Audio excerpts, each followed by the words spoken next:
والله يدعو إلى دار السلام ويهدي من يشاء إلى صراط مستقيم.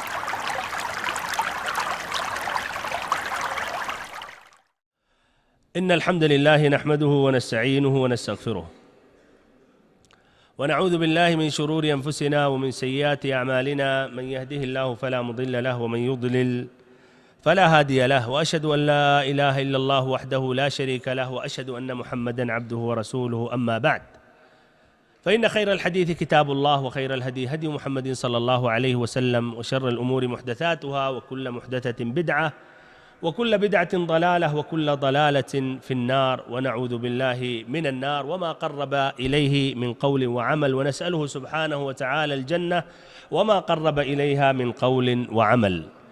ساری تعریفیں اللہ رب العالمین کے لیے ہیں، اور مکمل ترین پورے طور پر درود و سلام اس کے رسول، اس کے حبیب، ہمارے امام، ہمارے سردار محمد صلی اللہ علیہ وسلم پر، آپ کے آل پر، آپ کے اصحاب پر، اور اس پر جس نے قیامت تک آپ کا راستہ اختیار کیا اور آپ کی ہدایت سے راہیاب ہوا. اور اللہ رب العزت سے دعا کرتا ہوں کہ ہم سبھی کا انہی میں شمار ہو جنہوں نے آپ صلی اللہ علیہ وسلم کا راستہ اختیار کیا اور آپ کی ہدایت سے راہیاب ہوئے. واجب الاحترام بھائیوں، معزز ساتھیوں، عزیز بچوں اور ہماری ماؤں اور بہنوں، سابقہ 2 ملاقاتوں میں دلوں کے اعمال القلوب یہ سلسلہ واری دروس شروع ہوئے. اس کے تحت ایک موضوع الاخلاص کے تحت 2 تقریریں ہوئیں. آج یہ دوسرا موضوع جس کا تعلق دلوں کے اعمال سے ہے وہ ہے التوکل علی اللہ، اللہ پر بھروسہ کرنا. انشاءاللہ یہ بھی موضوع 2 تقریروں میں 2 ملاقاتوں میں مکمل کروں گا. توکل اردو میں بھی ہم استعمال کرتے ہیں اور اس کا ترجمہ کرتے ہیں بھروسہ کرنا. تو التوکل علی اللہ یعنی اللہ پر بھروسہ کرنا، اللہ پر اعتماد کرنا، ایسے ہی اللہ رب العزت پر ثقہ رکھنا، بھروسہ کرنا اور سپرد کرنا، یہ معنی ہے توکل کا. اور بھائیو، یہ توکل کیا رائے ہے، عبادت ہے یا نہیں؟ عبادت ہے، بلکہ عبادت کا ایک اصل اور اساس ہے، ابھی یہ واضح کروں گا. یہ توکل علی اللہ، اس کا تعلق دل سے ہے، تو اس طرح یہ اعمال قلوب یا عبادات قلبیہ میں اس کا شمار ہوتا ہے. عبادات کے کچھ عبادات ہیں جس کا تعلق دل سے ہے، اور کچھ عبادات ہیں جس کا تعلق زبان سے ہے، کچھ عبادات ہیں جس کے تعلق جوارح اور اعضاء سے ہے. تو یہ توکل علی اللہ یہ ایسی عبادت ہے جس کا تعلق دل سے ہے، تو یہ عبادات قلبیہ میں داخل ہے. اور اس کا معنی مطلب بھائیو یہ ہے کہ سچے دل سے اعتماد کرنا، بھروسہ کرنا اللہ رب العزت پر، کوئی بھی بھلائی طلب کرنے کے لیے، کوئی بھی بھلائی چاہ رہے ہیں آپ تاکہ وہ بھلائی وہ آپ کو ملے، یا اس طرح کوئی مکروہ، کوئی بھی برائی آپ سے دور ہو جائے، ساتھ ساتھ شرعی اسباب کو لیتے ہوئے. تو شرعی اسباب کو لیتے ہوئے، شرعی اسباب، اور یہ بھی واضح کیا جائے گا کوئی منافات نہیں ہے. توکل علی اللہ کا معنی نہیں کہ آپ نے دل سے اللہ پر بھروسہ کر دیا اور بیٹھ گئے، نہیں. تو بھائیو، سچے دل سے اللہ پر اعتماد کرنا، بھروسہ کرنا، کوئی بھی بھلائی طلب کرنے کے لیے، طلب کرتے ہوئے، یا کوئی بھی برائی کو رد کرنے کے لیے، اور ساتھ ساتھ شرعی اسباب کو اپناتے ہوئے. اور یہ بھائیو اس لیے عبادت ہے تو صرف اور صرف اللہ ہی پر توکل اور بھروسہ کرنا چاہیے، زبان سے بھی اور اعتقاد سے بھی. تو زبان سے آپ کو یہی کہنا چاہیے میں نے اللہ پر بھروسہ کیا، توکلت علی اللہ.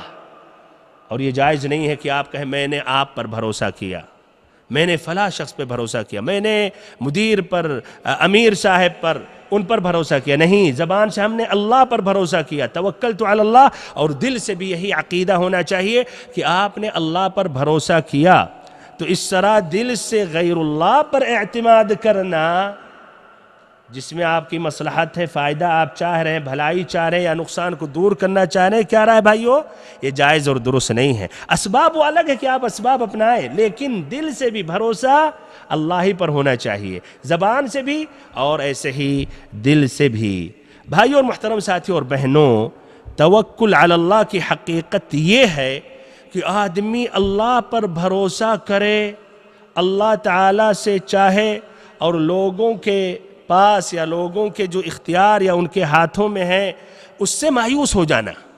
اللہ پر اس قدر آپ اعتماد کریں کہ لوگوں پر امید رکھنے سے آپ مایوس ہو جائیں، اس کے طرف توجہ ہی نہ دیں، اس کے طرف آپ مائل بھی نہ ہوں.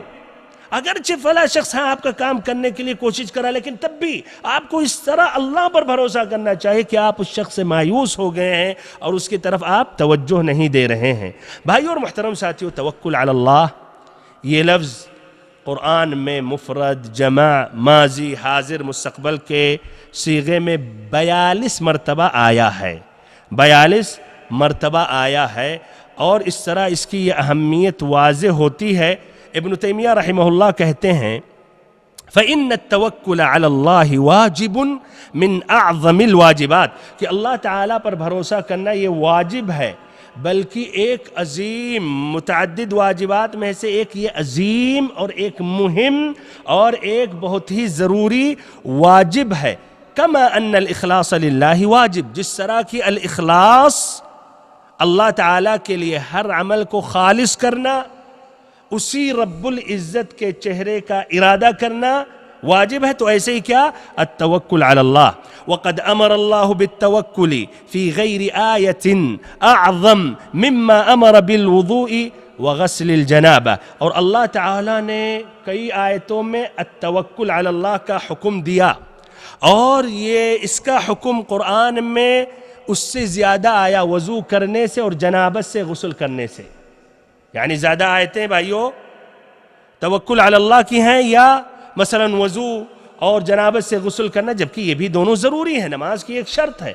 تو کیا زیادہ کس کا حکم آیا ہے؟ التوکل علی اللہ کا حکم آیا ہے. وَنَهَا عَنِ التَّوَكُّلِ عَلَى غَيْرِهِ سُبْحَانَهُ وَتَعَالَى، اور اللہ رب العزت نے اپنے علاوہ کسی اور پر توکل یا بھروسہ کرنے سے منع کیا.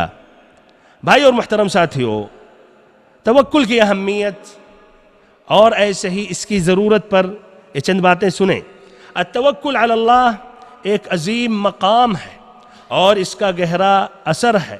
واجبات الایمان میں سے ہے، ایمان کے واجبات میں سے، ایمان کے تقاضے میں سے ہے کہ آپ اللہ پر بھروسہ کریں، بلکہ یہ ان افضل اور بہتر اعمال اور عبادات میں سے ہیں جو بندے کو اللہ تعالیٰ کے قریب پہنچاتے ہیں، اور یہ اونچا مقام اور رتبہ ہے.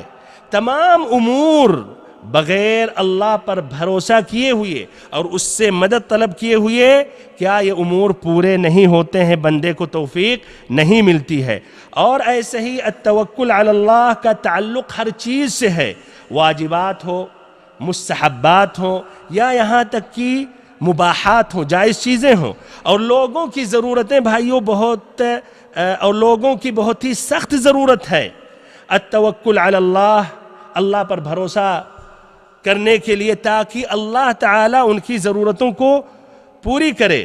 اور توکل کا جو مقام اور رتبہ ہے، اس کی طرف حاجت بھی انسان کی ضرورت بہت ہی زیادہ ہے. اور جو اللہ تعالیٰ کے حقیقی بندے ہیں، جو سچے بندے ہیں، جب کسی بھی مشکل میں واقع ہوتے ہیں، کوئی بھی مصیبت لاحق ہوتی ہے، تو اللہ تعالیٰ کی طرف دوڑتے ہیں، اللہ تعالیٰ کی طرف بھاگتے ہیں، اسی کی طرف رجوع ہوتے ہیں اور اسی پر بھروسہ کرتے ہیں، جس کی وجہ سے اللہ تعالیٰ ان تمام مشکلات کو آسان کر دیتا ہے اور تمام پریشانیوں کو دور کر دیتا ہے.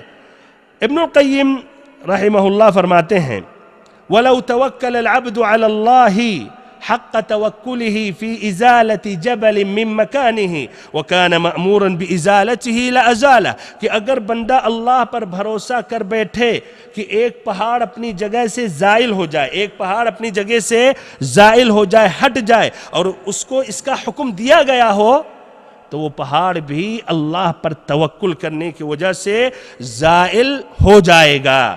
بھائی اور محترم ساتھیوں، ایسے ہی جب بندہ اللہ پر بھروسہ کرتا ہے تو اس کا نفس مطمئن ہوتا ہے اور پھر اللہ تعالیٰ کے قضاء و قدر پر راضی ہو جاتا ہے۔ تو بھائی اور محترم ساتھیوں، ایک مسلمان توکل علی اللہ کو واجب بس نہیں سمجھتا، بلکہ واجب سے مزید جو تاکید فرض سمجھتا ہے۔ صرف دنیاوی امور نہیں، بلکہ دنیاوی امور اور دینی امور۔ صرف دینی امور میں نہیں، صرف دینی یہ نہیں سمجھے کہ اس کا تعلق توکل علی اللہ جب تک اس کا تعلق دین میں ہے، مثلا روزے سے ہے، نماز سے ہے، تو بندہ اللہ پر توکل کرے، حج سے نہیں۔ دینی امور میں بھی اور ایسے ہی دنیاوی امور میں بھی وہ توکل اللہ پر کرنا یہ ضروری ہے۔ بھائی اور محترم ساتھیوں، ایسے ہی ابن القیم رحمہ اللہ فرماتے ہیں التوکل جامع لمقام التفویض والاستعانت والرضا لا يتصور او لا يتصور وجود بدونها، کہ جو توکل علی اللہ ہے یہ کئی مقامات یا کئی عباداتوں پر مشتمل ہے یا ان کو شامل ہے۔ یعنی توکل علی اللہ میں اور بھی عبادتیں اندر داخل ہیں، جس طرح کی التفویض سپرد کر دینا، اللہ پر اعتماد کرنا، ایسے ہی استعانہ مدد طلب کرنا، ایسے ہی رضا اور تسلیم راضی ہو جانا۔ تو جب بندہ اللہ پر کہتا میں نے توکل کیا تو حقیقت میں اس نے اپنے معاملے کو اللہ پر سپرد کر دیا، اور ایسے ہی بھائیو اللہ سے وہ مدد طلب کر رہا ہے۔ پھر اس کے بعد بھائیو توکل کرنے کے بعد مثلا مقصد پورا ہوا نہیں ہوا، وہ کیا راضی ہو جاتا ہے، اس لیے اس نے توکل کیا، اب اللہ نے اس کے حق میں جو کیا وہ بہتر فیصلہ تھا تو وہ کیا راضی ہو جاتا ہے۔ بلکہ بھائیو سعید بن جبیر رحمہ اللہ کہتے ہیں التوکل علی اللہ جماع الایمان، کہ اللہ پر بھروسہ کرنا ایمان کا اصل و اساس ہے اور ایمان کے تمام حصوں کو شامل ہے۔ ایمان کو تمام حصوں کو شامل ہے، یعنی توکل علی اللہ ایمان کے اور جو مختلف یعنی قسمیں ہیں اس میں توکل علی اللہ داخل ہے۔ بغیر توکل علی اللہ کے آپ اس عبادت کو مکمل طور پر ادا نہیں کر سکتے۔ اور بھائیو توکل علی اللہ کما حقہ، اللہ پر توکل کرنا یہ صرف جو مؤمن ہیں بلکہ مؤمنوں میں جو اللہ کے خاص بندے ہیں وہی کر پاتے ہیں۔ اسی لیے اللہ تعالیٰ نے ان کو یہ فضیلت بخشی کہ ان کو جنت میں بغیر حساب اور عذاب کے داخل کرے گا، جس طرح کی صحیح امام بخاری امام مسلم کی روایت ابن عباس رضی اللہ عنہما سے ایک لمبی حدیث ہے۔ نبی صلی اللہ علیہ وسلم فرماتے ہیں کہ امتوں کو ہم پر پیش کیا گیا یعنی خواب میں، اور بھائیو یاد رہے کہ انبیاء کرام کے خواب حق ہوتے ہیں۔ انبیاء کرام کے علاوہ جتنے بھی بڑے اللہ کے ولی ہو جائیں ان کے خواب صحیح بھی ہو سکتے، غلط بھی ہو سکتے، شیطان دھوکہ دے سکتا ہے۔ اور یہ ایک بہت ہی مہم مسئلہ ہے جو بہت سے صوفیہ، بہت سے جو تصوف میں واقع ہیں یعنی اللہ کی عبادت میں لیکن علم نہ ہونے کی وجہ سے بہت سے صوفیوں کو شیطان نے بہت زیادہ دور گمراہی میں واقع کر دیا خوابوں کے ذریعے۔ خواب میں آ کے مثلا کچھ اذکار دے رہے ہیں، کچھ دعائیں بتا رہے ہیں، کچھ وظیفے بتا رہے ہیں، کچھ طریقے، کچھ عبادات۔ حضرت سمجھ رہے ہیں کہ جس طرح اللہ تعالیٰ انبیاء کرام پر وحی کرتا تھا خواب کے ذریعے، ان پر بھی وحی کی جا رہی ہے اور عمل کرنا شروع کر دیتے ہیں۔ کیا رائے بھائیو، دین مکمل ہے یا نہیں؟ دین مکمل ہے۔ اگر آپ کے خواب میں نبی صلی اللہ علیہ وسلم بھی آ جائیں، نبی صلی اللہ علیہ وسلم بھی آ جائیں اور آپ کو کوئی ایسا ذکر، ایسی دعا، ایسی تعلیمات دے رہے ہیں اور یہ تعلیمات قرآن و حدیث میں نہیں ہے، تو کیا رائے بھائیو، یہ حق ہو سکتا؟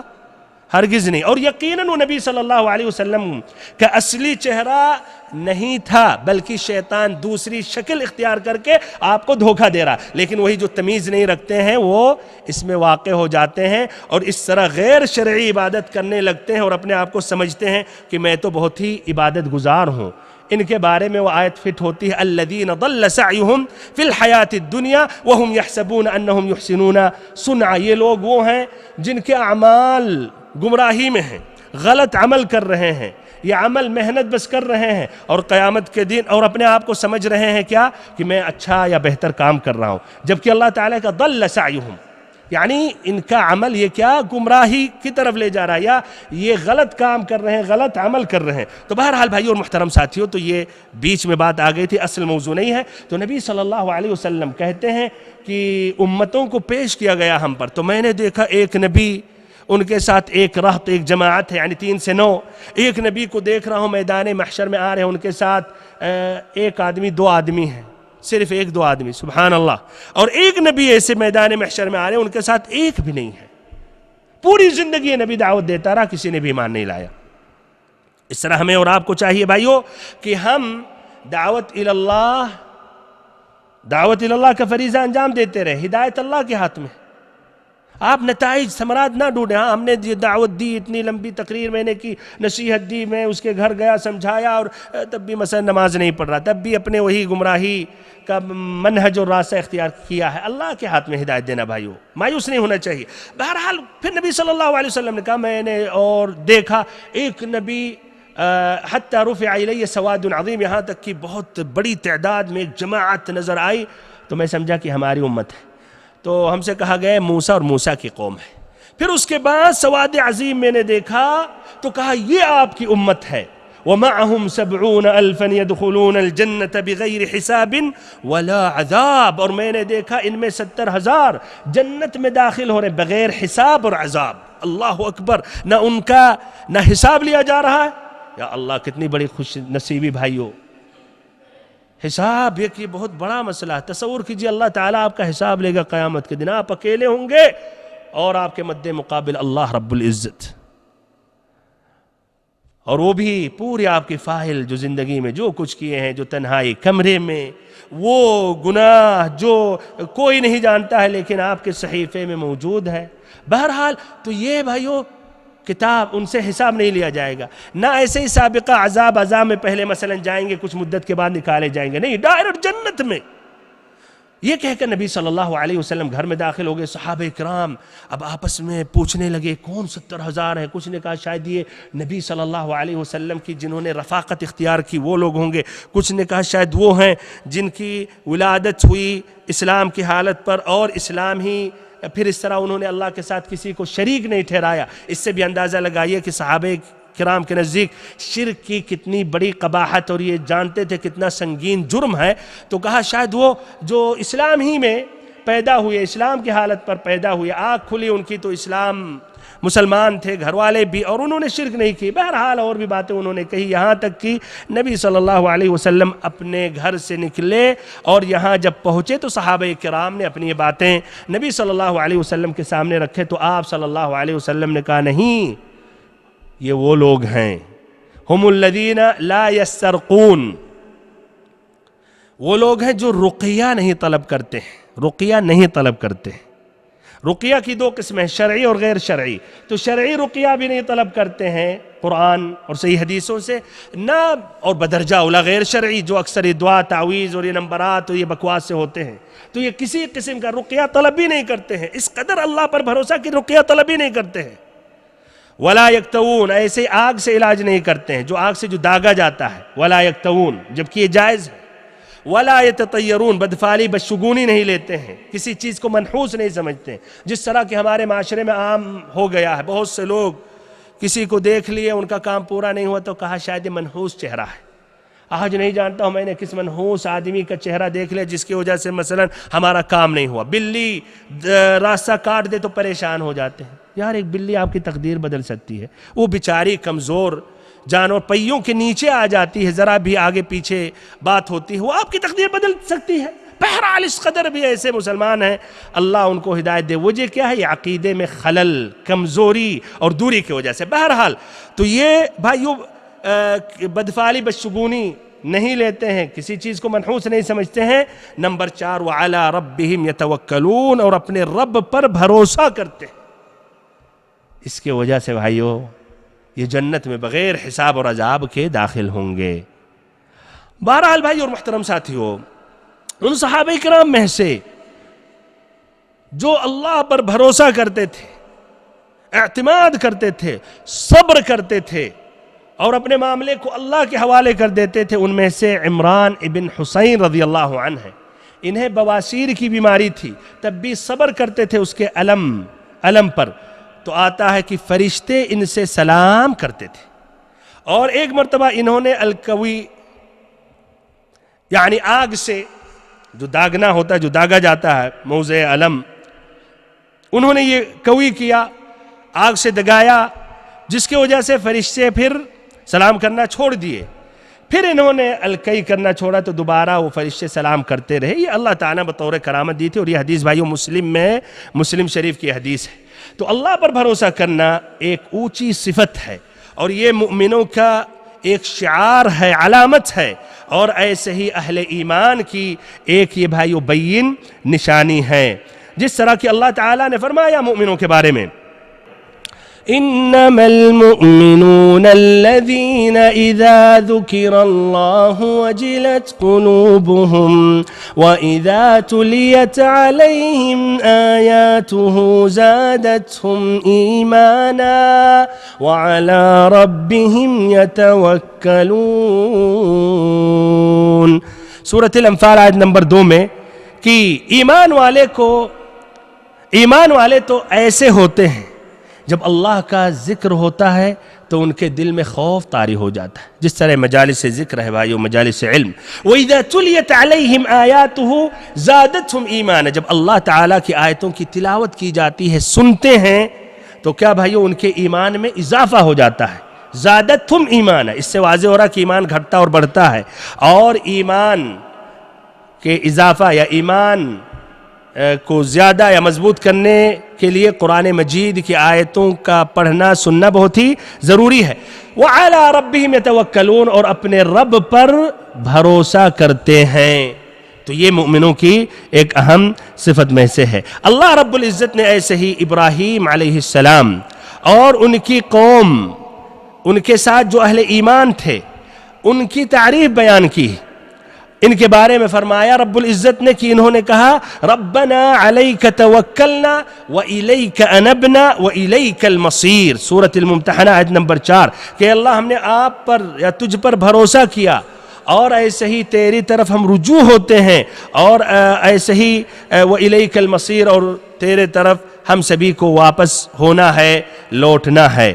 تو اس طرح انہوں نے تمام امور میں اللہ پر بھروسہ کیا، اور انہوں نے اللہ پر اعتماد کیا، اور اس طرح ان کا ایمان اتنا مضبوط تھا، توکل علی اللہ پر ایک دم گہرا تھا یا مکمل تھا۔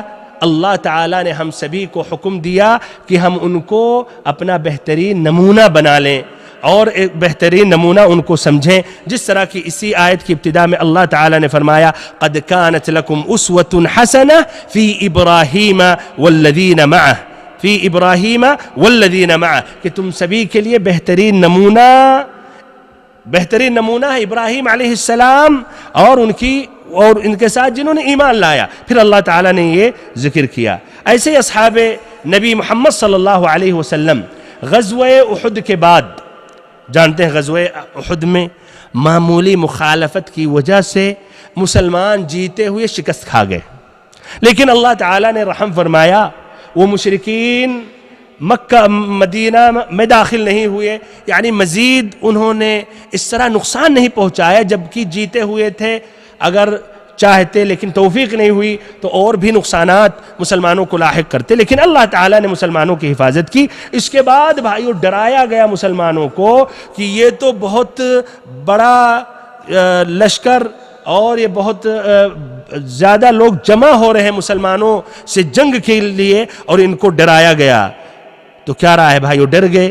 اللہ تعالیٰ نے ان کے بارے میں فرمایا کہ انہوں نے کہا کہ حسبنا اللہ ونعم الوکیل، حسبنا اللہ ونعم الوکیل، کہ اللہ ہمارے لیے کافی ہے اور وہی بہترین یا بہتر کارساز ہے۔ ابن عباس رضی اللہ عنہما کہتے ہیں کہ حسبنا اللہ و نعم الوکیل. یہ دعا پڑھ لیں بھائیو, حسبنا اللہ و نعم الوکیل, کہ اللہ ہمارے لیے کافی ہے اور وہی بہتر کار ساز ہے. یہ ابراہیم علیہ السلام کو بھی جب آگ میں ڈالا گیا تھا تو انہوں نے یہ دعا پڑھی تھی, اور ایسے ہی نبی محمد صلی اللہ علیہ وسلم نے بھی یہ دعا پڑھی تھی جب ڈرایا گیا کہ ان الناس قد جمعوا لكم فاخشوهم فزادهم ایمانا وقالوا حسبنا اللہ ونعم الوکیل. سورۃ آل عمران آیت نمبر 173, کہ تمہارے مقابلے پر لشکر جمع کر لیے ہیں لوگ, بہت بڑا لشکر جمع کیے ہیں, تو ان سے ڈر جاؤ, ان سے خوف کھاؤ. تو ان کا ایمان مزید بڑھا, ایمان میں اضافہ ہوا, اور انہوں نے کہا حسبنا اللہ ونعم الوکیل, جس کی وجہ سے کیا نتیجہ ہوا کہ اللہ تعالیٰ نے مسلمانوں کی حفاظت کی, اور الٹا یہ مشرک ہی ڈر گئے, واپس ہو گئے, اور اللہ تعالیٰ نے ابراہیم علیہ السلام کو اس آگ میں بھی محفوظ رکھا, بلکہ ٹھنڈک پہنچی اور ٹھنڈی لگی انہیں. یہ دعا کی برکت, اور یہ زبان سے دعا تھی, لیکن حقیقت میں دل میں اللہ پر توکل, اعتماد اور بھروسہ تھا. تو بھائی اور محترم ساتھیو, جب بھی یہ مسلمان کبھی بھی کمزور ہوں کہیں بھی, اور ان کو ڈرایا جائے کہ لوگ تو آپ کے مد مقابل, ان کی تعداد اتنی ہے اور وہ مسلح ہیں, ہتھیار ہے, تو بھائیو حقیقت میں مومن کا سلاح اور ہتھیار کیا ہے؟ توکل علی اللہ ہے. اس کا اصل ہتھیار کیا ہے؟ اللہ پر بھروسہ اور اعتماد کرنا. بھائی اور محترم ساتھیوں, عزیز بچوں اور ہماری ماں اور بہنوں, اللہ رب العزت نے قرآن مجید میں بے شمار آیتوں میں حکم دیا کہ اللہ پر بھروسہ کرو, اور اس کے فضائل اور اس کی اہمیت کو اللہ تعالیٰ نے بتلایا. اور میں نے شروع میں ذکر کیا کہ 42 مقامات پر اللہ تعالیٰ نے ذکر کیا. ان آیتوں میں سے یہ آیت کریمہ انہی الفاظ کے ساتھ 7 مرتبہ قرآن مجید میں ہیں. آل عمران آیت نمبر 122, 160, المائدہ 111, التوبہ 51, ابراہیم 11, المجادلہ 10, التغابن 13. اللہ تعالیٰ فرماتا ہے وَعَلَى اللَّهِ فَلْيَتَوَكَّلِ الْمُؤْمِنُونَ, کہ اللہ رب العزت پر بھروسہ کرے. کون؟ یہ مؤمن. بھروسہ رکھنا چاہیے مؤمنوں کو کس پر؟ اللہ رب العزت پر. ایسے اللہ تعالیٰ نے فرمایا سورۃ النمل آیت نمبر 89 میں فَتَوَكَّلْ عَلَى اللَّهِ إِنَّكَ عَلَى الْحَقِّ الْمُبِينِ. اللہ تعالیٰ اپنے نبی صلی اللہ علیہ وسلم کو حکم دے رہا ہے, اور آپ صلی اللہ علیہ وسلم کے لیے جو حکم ہے وہ تمام امت کے لیے ہے, الا کہ یہ حکم خاص ہو نبی صلی اللہ علیہ وسلم کے لیے. فتوکل علی اللہ, پس یقیناً آپ اللہ پر بھروسہ کریں. انک علی الحق, آپ یقیناً سچے اور ایسے ہی کھلے دین پر ہیں. ایسے فرمایا رب العزت نے فَاعْبُدْهُ وَتَوَكَّلْ عَلَيْهِ, کہ اللہ تعالیٰ کی عبادت کر اور اسی پر بھروسہ کر. دیکھیں, عبادت کر اور اسی پر بھروسہ کر, عبادت سے ادھر جوڑا سورۃ ہود آیت نمبر 123. ایسے فرمایا رب العزت نے وَتَوَكَّلْ عَلَى الْحَيِّ الَّذِي لَا يَمُوتُ, وَتَوَكَّلْ عَلَى الْحَيِّ الَّذِي لَا يَمُوتُ, اس رب پر, اس زندہ یا اس ہمیشہ زندہ رہنے والے اللہ پر توکل کریں, نہ کہ جس طرح آج لوگ ان اولیاء پر کرتے ہیں جو زندہ ہوتے ہیں, جو مر جائیں گے, یا جو مرے ہوتے ہیں جن کے بارے میں آپ کو پتہ ہی نہیں کہ کس حالت میں ہے, کس کیفیت میں ہے. بھائیو, جن پر موت واقع ہو رہی ہے یا موت واقع ہو گئی, ان کو چھوڑیں, اس پر بھروسہ کریں. الحی الذی لا یموت, وہ ذات جو ہمیشہ زندہ رہنے والی ذات ہے اور جس پر کبھی موت نہیں آ سکتی. الذی لا یموت وسبح بحمدہ, اور اس کی تعریف کے ساتھ پاکیزگی بیان کرتے رہیں. وکفی بہ بذنوب عبادہ خبیرا, وہ اپنے بندوں کے گناہوں سے کافی خبردار ہے. سورۃ الفرقان آیت نمبر 58. ایسے بھائیو, ان آیتوں میں سے اللہ تعالیٰ نے فرمایا وعلی اللہ فتوکلوا ان کنتم مؤمنین,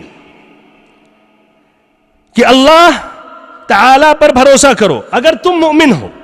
اور تم اگر مؤمن ہو تو تمہیں اللہ ہی پر بھروسہ رکھنا چاہیے. کیا رائے بھائی, اس طرح سوال کر رہا ہوں, اللہ پر بھروسہ رکھنا اس کا کیا حکم ہے؟ جائز ہے, مستحب ہے, واجب ہے, ضروری ہے, فرض ہے؟ ہاں وہی, واجب ہے, فرض ہے. واجب اور فرض مترادف ہے, لیکن جہاں کبھی مزید تاکید ہوتی ہے کہ واجب ہے یا قرآن میں اس کا حکم آیا یا جیسے رکن ہے تو اس کو فرض کہا جاتا ہے, ورنہ عام طور یہ مترادف ہے. بہرحال تو یہ فرض ہے یا واجب ہے. بھائیو ایک مرتبہ پھر آیت کریمہ کا ترجمہ سنا رہا ہوں، غور و فکر کریں اس کا مفہوم کیا ہے۔ وَعَلَى اللَّهِ فَتَوَكَّلُوا إِن كُنتُم مُؤْمِنِينَ، اگر مؤمن ہو تو تمہیں اللہ ہی پر بھروسہ رکھنا چاہیے۔ اس کا کیا مفہوم نکلتا ہے؟ ہاں بھائیو کیا مفہوم ہے اس کا؟ یہ تو ظاہری یہ معنی ہوا، اور جو مؤمن نہیں ہے تو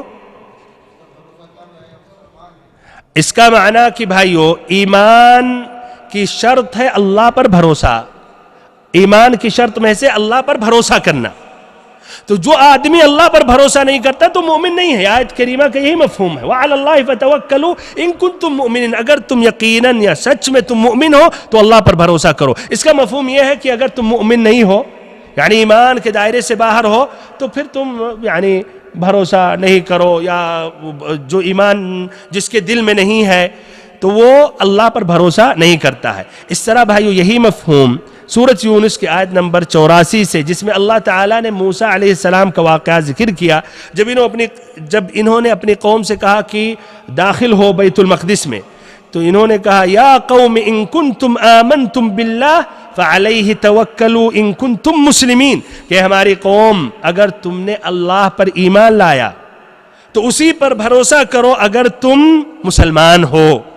تو بھائی اور محترم ساتھیو، اس طرح ایمان کی شرط ہے اللہ پر بھروسہ کرنا۔ واجب الاحترام بھائیو، معزز ساتھیو اور عزیز بچوں اور ہماری ماں اور بہنوں، اس طرح التوکل علی اللہ کا بہت ہی اونچا مقام اور بلند درجہ ہے، اور تمام حالتوں میں مختلف مقامات اور متعدد عبادات میں اللہ پر بھروسہ کرنا چاہیے۔ بھائی اور محترم ساتھیو، اس طرح غور و فکر کریں، چند اہم عبادات کے جو مقامات اور درجات ہیں جہاں اللہ تعالیٰ نے حکم دیا کہ ہم اللہ پر بھروسہ کریں، وہ ذکر کر رہا ہوں۔ نمبر 1، عبادات کے مقام پر، عبادات کے درجے میں اللہ تعالیٰ نے فرمایا سورۃ ہود آیت نمبر 123، فَاعْبُدْهُ وَتَوَكَّلْ عَلَيْهِ، فَاعْبُدْهُ، اللہ کی عبادت کرو، اور پھر کیا کہا؟ اور اسی پر بھروسہ کرو۔ تو عبادات دیکھیں، اس طرح تمام قسم کی عبادتوں میں اللہ تعالیٰ نے حکم دیا کہ اللہ پر بھروسہ کرو۔ اس طرح دیکھیے توکل علی اللہ کی کتنی اہمیت ہے اور کتنا اونچا مقام اور رتبہ ہے۔ تو بندہ اللہ تعالیٰ سے مدد طلب کرتا ہے، اللہ پر بھروسہ کرتا ہے تمام قسم کی عبادتیں ادا کرنے کے وقت، مثلا نماز میں، حج میں، روزہ رکھنے میں۔ دوسرا مقام دعوت کا جو مقام ہے، دعوت الی اللہ، دین اسلام کی تبلیغ کرنے کا جو یہ حکم ہے، جو درجہ ہے، تو اس کے بارے میں سنے اللہ تعالیٰ نے فرمایا، نبی صلی اللہ علیہ وسلم سے فرمایا، فَإِن تَوَلَّوْا فَقُلْ حَسْبِيَ اللَّهُ لا الہ الا ہو علیہ توکلت وہو رب العرش العظیم، سورۃ التوبہ کی آخری آیت ہے، آیت نمبر 129۔ فَإِن تَوَلُّوا، کہ اگر یہ اعراض کریں، فَإِن تَوَلُّوا، اگر یہ اعراض کر رہے ہیں، آپ کی بات نہیں مان رہے ہیں، بھاگ رہے ہیں، تو آپ کہیے حسبی اللہ، ہمارے لیے میرا اللہ کافی ہے، لا الہ الا ہو، وہی عبادت کے لائق ہے، اس کے علاوہ کوئی بھی عبادت کا مستحق نہیں ہے، علیہ توکلت، اسی پہ میں نے بھروسہ کیا، وہو رب العرش العظیم، اور وہ بڑے عرش کا یا عظیم عرش کا وہ مالک ہے۔ تو بھائی اور محترم ساتھیو، اس طرح ایک داعی الی اللہ دعوت کے میدان میں جب لوگوں کو اللہ تعالیٰ کی طرف بلاتا ہے تو وہاں اللہ پر بھروسہ کرتا ہے، خصوصاً جب لوگ بھائیو اپنا چہرہ پھیرتے ہیں، بھاگتے ہیں، اور اس سے یقیناً اسے تکلیف ہوتی ہے، تو اللہ پر توکل کرتا ہے اور اعلان بھی کرتا ہے، جس کے نتیجے میں 2 فائدے ہوتے ہیں۔ ایک تو بھائیو کہ ان کے اعراض جس سے تکلیف ہوتی ہے تو یہ تکلیف دور ہو جاتی ہے، اور نمبر 2، اس کے دل میں اطمینان، سکون اور راحت ملتی ہے۔ اللہ تعالیٰ نے نوح علیہ السلام کے بارے میں بھی یہی ذکر کیا، اور دیکھیے اس طرح توکل علی اللہ کی کتنی اہمیت ہے میدان دعوت میں۔ سورۃ یونس آیت نمبر 71 میں فرمایا رب العزت نے، وَاتْلُ عَلَيْهِمْ نَبَأَ نُوحٍ إذ قال لقومه يا قوم إن كان كبر عليكم مقامي وتذكيري بآيات الله فعلى الله توكلت. کہ نوح علیہ السلام کا واقعہ ذکر کریں جب انہوں نے اپنی قوم سے کہا ان کان کبر علیکم مقامی، کہ ہماری قوم اگر تم کو میرا رہنا وتذکیری بآیات اللہ اور احکام الہی کی نصیحت کرنا یہ بھاری معلوم ہوتا ہے تو میرا تو اللہ ہی پر بھروسہ ہے، تو میرا اللہ ہی پر بھروسہ ہے.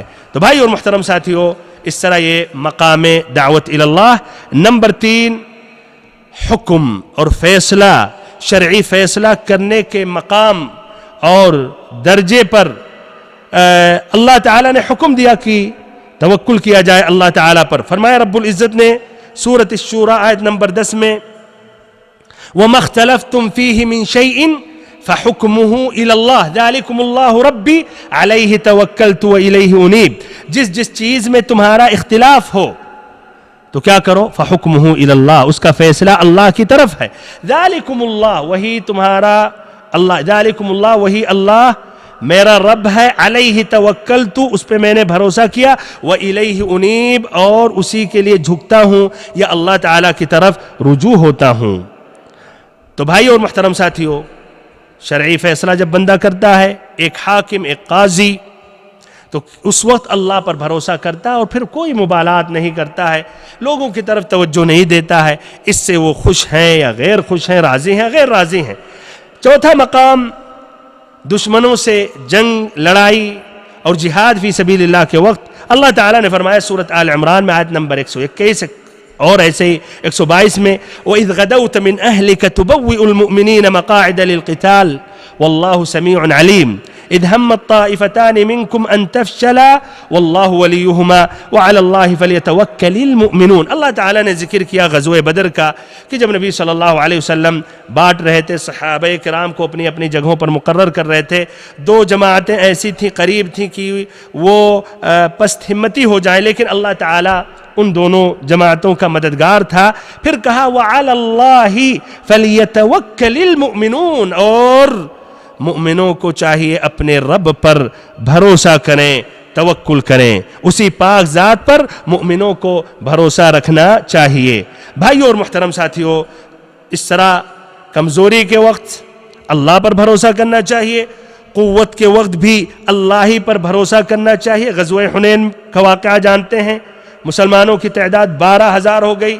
ذرا نکھڑا یا غرور آ گیا، خصوصاً یا یقیناً ان لوگوں میں جو نئے نئے ابھی اسلام میں داخل ہوئے تھے، نہ کہ ماشاءاللہ وہ صحابہ کرام جن کی تربیت نبی صلی اللہ علیہ وسلم نے کی تھی، انہوں نے کہا لن نہزم اليوم من قلہ، کہ آج ہماری تعداد بہت زیادہ، معمولی لشکر کے سامنے ہم تھوڑی ہم شکست کھائیں گے.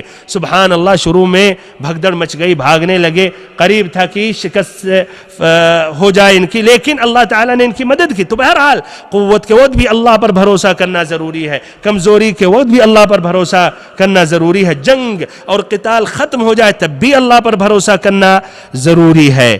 بھائیو اور محترم ساتھیو اور عزیز بچوں اور ہماری ماں اور بہنوں، پانچواں مقام مشورہ لینے کے وقت، مشورہ لینے کے وقت، مشورہ لینے کے بعد یہاں بھی اللہ پر بھروسہ کرنا، اللہ پر اعتماد کرنا، اللہ پر توکل کرنا ضروری ہے. اللہ تعالیٰ نے فرمایا سورۃ آل عمران آیت نمبر 159، سورۃ آل عمران آیت نمبر 159، فَبِمَا رَحْمَةٍ مِّنَ اللَّهِ لِنْتَ لَهُمْ، کہ اللہ تعالیٰ کی رحمت کی وجہ سے آپ ان پر صحابہ کرام بلکہ لوگوں کے ساتھ آپ نرم دل ہیں.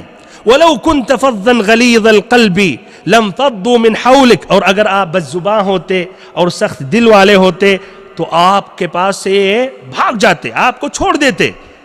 فَاعْفُ عَنْهُمْ، تو آپ درگزر کریں ان کے ساتھ. وَاسْتَغْفِرْ لَهُمْ، ان کے حق میں استغفار کریں. وَشَاوِرْهُمْ فِي الْأَمْرِ، اور ان سے اپنے امور میں مشورہ لیتے رہیں، اپنے کاموں میں، متعدد حالات چیزوں میں آپ ان سے مشورہ لیتے رہیں. فَإِذَا عَزَمْتَ فَتَوَكَّلْ عَلَى اللَّهِ، جب آپ پختہ ارادہ کر لیں تو اللہ پر بھروسہ کریں. اللہ اکبر. دیکھیے مشورہ، اللہ تعالیٰ نبی صلی اللہ علیہ وسلم کی مدد کرتا ہے. اللہ تعالیٰ نے نبی صلی اللہ علیہ وسلم کے لیے ان صحابہ کرام کو منتخب کیا جنہوں نے اپنی جانیں، اپنے مال، سب کچھ نبی صلی اللہ علیہ وسلم کی محبت، دین کی خاطر انہوں نے قربان کر دیا، اور اس میں نہایت ہی اچھی سمجھ رکھنے والے تھے۔ جس طرح غزوہ بدر میں خباب المنذر ابن حباب، کتنا بہترین مشورہ انہوں نے دیا۔ ایسے ہی بھائیو غزوہ خندق میں سلمان الفارسی، تب بھی اکابرین صحابہ سے مشورہ لینے کے ساتھ ساتھ یا اس کے بعد پھر بھی اللہ تعالی حکم دے رہا ہے کیا؟ فَإِذَا عَزَمْتَ فَتَوَكَّلْ عَلَى اللَّهِ، کہ جب پختہ ارادہ کر لیں، فیصلہ کر لیں کسی بھی مسئلے میں کہ کرنا ہے یا نہیں کرنا ہے، آگے بڑھنا ہے، یہ کرنا ہے، وہ کرنا ہے، تو اللہ پر بھروسہ کریں۔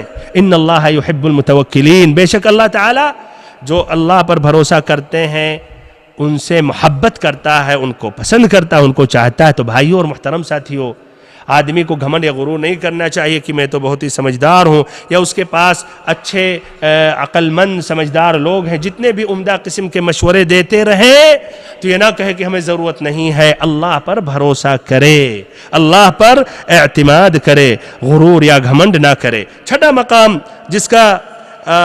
جس میں اللہ تعالیٰ نے حکم دیا یہاں بھی کہ اللہ پر توکل کرو، روزی طلب کرنے کے وقت، روزی طلب کرنے کا، روزی کا مسئلہ ایک اہم مسئلہ ہے بھائیو، جس کی وجہ سے بہت سے لوگ اپنا دین چھوڑ دیتے ہیں اور یہاں تک کہ بہت سی قربانیاں دے دیتے ہیں۔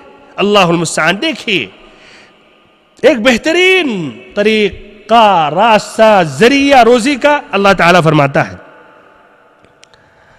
فرمایا رب العزت نے سورۃ الطلاق آیت نمبر 2 اور 3 میں، وَمَن يَتَّقِ اللَّهَ يَجْعَلْ لَهُ مَخْرَجًا وَيَرْزُقْهُ مِنْ حَيْثُ لَا يَحْتَسِبُ وَمَن يَتَوَكَّلْ عَلَى اللَّهِ فَهُوَ حَسْبُهُ إِنَّ اللَّهَ بَالِغُ أَمْرِهِ قَدْ جَعَلَ اللَّهُ لِكُلِّ شَيْءٍ قَدْرًا، کہ جو اللہ تعالیٰ سے ڈرے گا، تقوی اختیار کرے گا، اللہ رب العزت اسے چھٹکارے کی شکل نکال دیتا ہے، یعنی ہر مشکل سے اس کو نکال دیتا ہے، کسی بھی تنگی سے اللہ تعالیٰ اسے باہر کر دیتا ہے۔ وَيَرْزُقْهُ مِنْ حَيْثُ لَا يَحْتَسِبُ، اور ایسے ہی اللہ تعالیٰ روزی کا ذریعہ ایسی جگہوں سے مہیا کرے گا کہ اسے گمان بھی نہ تھا۔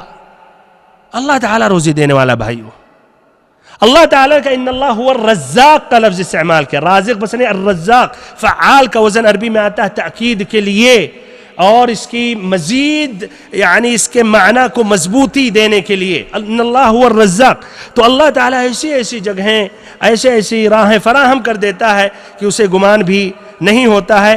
وَمَن يَتَوَكَّلْ عَلَى اللَّهِ فَهُوَ حَسْبُهُ، اور جو اللہ پر بھروسہ کرتا ہے تو اللہ تعالیٰ اس کے لیے کافی ہے، جو اللہ پر بھروسہ کرے اللہ تعالیٰ اس کے لیے کافی ہوتا ہے۔ ان اللہ بالغ امرہ، اللہ رب العزت اپنا کام پورا کرے، اللہ تعالیٰ اپنا کام پورا کر کے ہی رہے گا۔ قد جعل اللہ لکل شیء قدرا، اللہ تعالیٰ نے ہر چیز کا ایک اندازہ مقرر کر رکھا ہے۔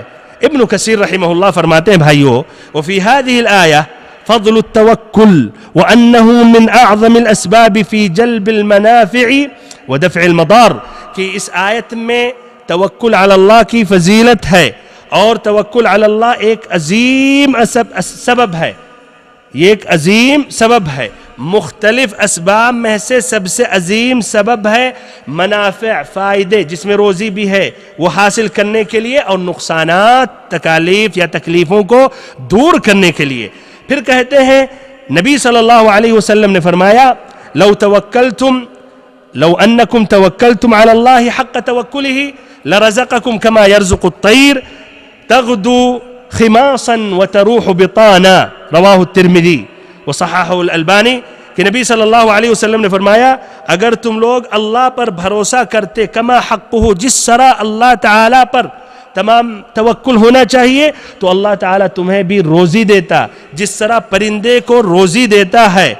صبح سویرے پرندے بھائیو، ان کی سائز، ان کا وزن، ان کی لمبائی چوڑائی کتنی ہوتی ہے؟ چھوٹے سے، کتنی عقل ہوتی ہے، کتنی سمجھ ہوتی ہے۔ یہ صبح سویرے یہ پرندے اپنے گھونسلوں کو چھوڑ کر نکلتے ہیں خالی پیٹ، اور واپس ہوتے اپنے گھونسلوں میں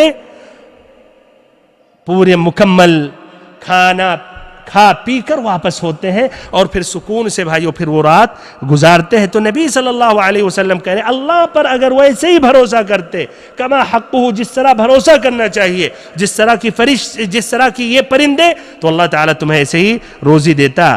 کہہ رہے ابن کثیر رحمہ اللہ فَأَفْئِدَةُ الطَّيْرِ مَلِيئَةٌ بِالتَّوَكُّلِ عَلَى اللَّهِ، کہ پرندوں کے دلوں میں توکل علی اللہ بھرا ہوتا ہے، ان کے دل میں اللہ کا توکل، بھائیو اللہ پر توکل ہوتا ہے۔ اتنی عقل نہیں ہے لیکن یہ بات ضرور ہے کہ ان کے دلوں میں اللہ کے لیے توکل ہے۔ وَلَوْ أَنَّنَا تَوَكَّلْنَا عَلَى اللَّهِ كَمَا يَتَوَكَّلُ الطَّيْرُ لَرَزَقَنَا مِثْلَ مَا يَرْزُقُ الطَّيْرُ، اور اگر ہم بھی ویسے ہی بھروسہ کرتے جس طرح یہ پرندے، تو اللہ تعالی ہمیں بھی روزی دیتا جس طرح کی چڑیوں کو دیتا ہے۔ طبعاً چڑیوں کو جس قدر ان کی ضرورت ہوتی ہے تو آپ کو بھی اتنا دے گا جتنی آپ کی ضرورت ہے، نہ کہ جتنا صرف پرندوں کو ملتا ہے۔ بھائیو اور محترم ساتھیو، اس میں دیکھیے اس حدیث میں اگر غور و فکر کریں تو دو باتیں سامنے آ رہی ہیں۔ نمبر ایک کہ یہ پرندے کوشش کرتے ہیں اور یہ اپنے گھونسلوں کو چھوڑ کر جاتے ہیں، محنت کرتے ہیں، ہے کہ نہیں، نہ کہ گھونسلوں میں بیٹھ کر روزی طلب کرتے ہیں۔ پھر نمبر دو، جو مسبب الاسباب ہے اللہ تعالیٰ اس پر اعتماد کرتے ہیں۔ تو ایسے یہ دونوں کا ہونا ضروری ہے، نہ کہ اس کا معنی مطلب کچھ بھائی لے لیں کہ اس کا معنی اللہ پر بھروسہ کر کے گھر میں بیٹھو اور اللہ تعالیٰ روزی دے دے گا۔ یہ بھائیو کیا رائے ہے؟ یہ آدمی جھوٹا ہے، یہ جھوٹا ہے، یہ اللہ پر توکل نہیں کر رہا۔ اللہ پر توکل کرتا ہے تو اسباب بھی اپناتا ہے۔ اس کی مثال تو وہی ہے جو ایک آدمی کہتا ہے کہ اللہ تعالیٰ اولاد دینے والا ہے، شادی بھی نہیں کر رہا اور کہہ رہا کہ اللہ تعالیٰ سے دعا مانگتا اللہ مجھے اولاد دے دے، اور شادی بھی نہیں کرنا نہ شادی کرنا ہے۔ کیا رہا ہے؟ یہ تو نہیں ہو سکتا ہے۔ اللہ تعالیٰ نے اسباب اس کے لیے دیے ہیں اور یہ اسباب اپنانے کے بعد اس کے ساتھ اور ایسے اس سے پہلے اللہ پر بھروسہ کریں، اس سے سوال کریں۔ تو ایسے بھی کچھ لوگ ہیں بھائیو، رات بھر جگتے ہیں، ٹی وی کے سامنے فلمیں، آج کل انٹرنیٹ ہے، موبائل ہے، اس کے ساتھ گھنٹوں اعوذ باللہ آنکھیں بھی اپنی خراب کر دیتے ہیں، دن بھر سوتے ہیں، پھر اللہ کہتے ہیں ہم نے اللہ پر بھروسہ کیا۔ یہ جھوٹے ہیں، مکار ہیں۔ بھائی اور محترم ساتھیوں، تو توکل علی اللہ ضروری، اسباب بھی۔ ایک مومن اللہ پر توکل کرتا ہے، شرعی اسباب اپناتا ہے، اور جو آدمی کہتا میں نے اللہ پر بھروسہ کیا اسباب نہیں اپناتا ہے تو وہ آدمی کی عقل میں نقص ہے۔ اور جو اسباب پر بھروسہ کرتا ہے، اللہ پر توکل نہیں کرتا، کہتا نہیں میں ہوشیار ہوں، سمجھدار ہوں، ارے روزی کمانے کا کیا، میں چاہوں تو ہر دن 500 1,000 کما لوں، ہمارے پاس اتنے ہنر ہے، اتنی سمجھ ہے، اتنی عقل ہے، تو یہ بھائیو اس کا ایمان کمزور ہے، اس کی دین میں خلل اور کمی ہے۔ تو یہ بھائیو تھا مقام طلب الرزق۔ ساتواں مقام عہد و میثاق۔ یہ مقام پر بھی تاکید اللہ تعالیٰ نے کی کہ اللہ پر بھروسہ کیا جائے، جس طرح کی یعقوب علیہ السلام نے ذکر کیا۔ یوسف علیہ السلام کا جو واقعہ اللہ تعالیٰ نے بیان کیا سورۃ یوسف میں، آیت نمبر 66 میں، جب انہوں نے کہا کہ ہمارے دوسرے بھائی کو بھی اپنے ساتھ بھیجیں، وہ قصہ بادشاہ نے کہا تھا اپنے ساتھ اپنے بھائی کو لاؤ ورنہ تمہیں ہم نہیں دیں گے یہ غلہ اناج۔ تو یعقوب علیہ السلام نے کہا نہیں ہم نہیں بھیجیں گے، اب ایک مرتبہ ہم دھوکہ کھا چکے ہیں تمہارے ساتھ۔ بہرحال انہوں نے کہا پھر قال لن ارسله معكم حتى تؤتون موثقا من الله لتأتونني به الا ان يحاط بكم فلما آتوه موثقهم قال الله على ما نقول وکیل، کہ ہم تمہارے ساتھ ہرگز نہیں بھیجیں گے یہاں تک کہ عہد و میثاق اللہ تعالی کا واسطہ دے کر اللہ پر قسم کھا کر یہ یقین نہ دلاؤ کہ اس کو واپس کر کے رہو گے، الا کہ کوئی ایسی مجبوری آ جائے کہ سبھی کے سب گرفتار ہو جاؤ۔ جب انہوں نے یہ میثاق اور عہد دیا تو یعقوب علیہ السلام نے کہا اللہ علی ما نقول وکیل، کہ ہم جو کچھ کہہ رہے ہیں اس پر اللہ تعالی نگہبان ہے۔ ایسے ہی پھر انہوں نے آگے کہا وقال یا بنی لا تدخلوا من باب واحد وادخلوا من ابواب متفرقہ وما اغنی عنکم من اللہ من شیء ان الحکم الا للہ علیہ توکلت وعلیہ فلیتوکل المتوکلون، کہ ہمارے بیٹے ایک دروازے سے سب نہیں داخل ہونا، مختلف دروازوں سے، اس کا کہا جاتا ہے اسے کوئی مصیبت آئے تو ایک ہی ساتھ سب بچے نہ ہلاک ہوں، اور کہا جاتا ہے اسے نظر بد سے بچ جائیں. بہرحال اور انہوں نے کہا وما اغنی عنکم من اللہ من شیء، میں اللہ کی طرف سے آنے والی کسی چیز کو تم سے ٹال نہیں سکتا. ان الحکم الا للہ، حکم صرف اللہ ہی کا چلتا ہے. علیہ توکلت، ہم نے اسی پر بھروسہ کیا. وعلیہ فلیتوکل المتوکلون، اور ایسے بھروسہ کرنے والے بھی اسی پر بھروسہ کریں. 8واں مقام بھائیو، ہجرت فی سبیل اللہ. ایک آدمی اپنا دیار، اپنا گھر، اپنا وطن چھوڑتا ہے، اور یہ آسان نہیں ہے، لیکن ایک آسانی کا سبب کیا ہوتا؟ اللہ پر بھروسہ کرنا. جس طرح کی صحابہ کرام مکی دور میں 2 مرتبہ انہوں نے کہاں ہجرت کی؟ حبشہ کی طرف. ایک انجانے وطن جہاں کی زبان میں اتفاق نہیں، جہاں کے لوگ کے عادات تقالید دین میں، یہ آسان کام نہیں ہے کہ بندہ ہجرت کرے اللہ تعالیٰ کی طرف. ایسے پھر صحابہ کرام مدینہ کی طرف، خود نبی محمد صلی اللہ علیہ وسلم، ایسے ہی آپ کے ساتھ ابو بکر رضی اللہ عنہ. اللہ تعالیٰ فرماتا ہے والذین ہاجروا فی اللہ من بعد ما ظلموا لنبوئنہم فی الدنیا حسنہ ولأجر الآخرۃ اکبر لو کانوا یعلمون الذین صبروا علی ربہم یتوکلون، کہ جنہوں نے ہجرت کی اللہ کی راہ میں، اس کے بعد کہ ان پر ظلم کیا گیا، اللہ تعالیٰ ان کے حق میں بہتر سے بہتر ٹھکانہ دے گا، عطا فرمائے گا دنیا میں. ولا اجر الآخرۃ اکبر، اور آخرت کا جو اجر اور ثواب ہے یہ زیادہ بڑا ہے، کاش یہ جانتے. الذین صبروا، جنہوں نے صبر کیا اور اپنے رب پر بھروسہ کرتے رہے. 9واں مقام، آخری مقام، بیع و فروخت کے وقت، ایسے ہی کرائے اور اجرت کے وقت، شادی کے وقت، یہاں بھی توکل علی اللہ کی اہمیت دیکھیے. اللہ تعالیٰ نے ذکر کیا موسیٰ علیہ السلام کا واقعہ، اس شخص جو مدین کا تھا، جو 2 لڑکیوں کا واقعہ ہے. اور پھر اس شخص نے کہا کہ آپ کی میں شادی اپنی دونوں بیٹیوں میں سے ایک بیٹی سے کرا رہا ہوں، اور مہر کیا ہے؟ 8 سال تک اجرت پہ، یعنی یہ مہر کی جگہ پر یعنی خدمت کرتے رہو. فَإِنْ أَتْمَمْتَ عَشْرًا فَمِنْ عِنْدِكَ، اور اگر 10 سال تک کرو تو یہ تمہاری طرف سے. المهم وما أريد أن أشق عليك ستجدني إن شاء الله من الصالحين. قال هذا بيني وبينك أيما الأجلين قضيت فلا عدوان علي والله على ما نقول وكيل. موسیٰ علیہ السلام نے کہا یہ ہمارے اور آپ میں یہ اتفاق ہے، دونوں میں سے 8 سال یا 10 سال جو بھی نبھاؤں تو ہمارا اس میں یعنی مؤاخذہ نہیں ہوگا. پھر کہا واللہ علی ما نقول وکیل، ہم جو کچھ کہہ رہے ہیں اس پر اللہ تعالی نگہبان ہے. تو بھائی اور محترم ساتھیوں، اس طرح ان معاملات میں بھی تمام قسم کی عبادات، دنیاوی امور، دینی امور میں اللہ پر بھروسہ کرنا چاہیے، اعتماد کرنا چاہیے، توکل کرنا چاہیے. انشاءاللہ العظیم آئندہ ملاقات میں جو توکل علی اللہ کہ جو مراتب ہیں یہ ذکر کروں گا، توکل کی جو ضد ہے وہ ذکر کروں گا. ایسے ہی توکل علی اللہ کے جو فائدے ہیں وہ بیان کروں گا. اللہ تعالیٰ سے آخری میں دعا کرتا ہوں کہ اللہ رب العزت ہم سبھی کو علم نافع عطا کرے، اور ہم سبھی کو عمل صالح، صحیح عمل، مقبول عمل کرنے کی توفیق دے، اور ہم سبھی کو اللہ رب العزت دنیا میں بھلائی عطا کرے، آخرت میں بھلائی عطا کرے، اور جہنم سے بچائے. آمین رب العالمین. وصلی اللہ وسلم وبارک ونعم علی عبدک ورسولک محمد.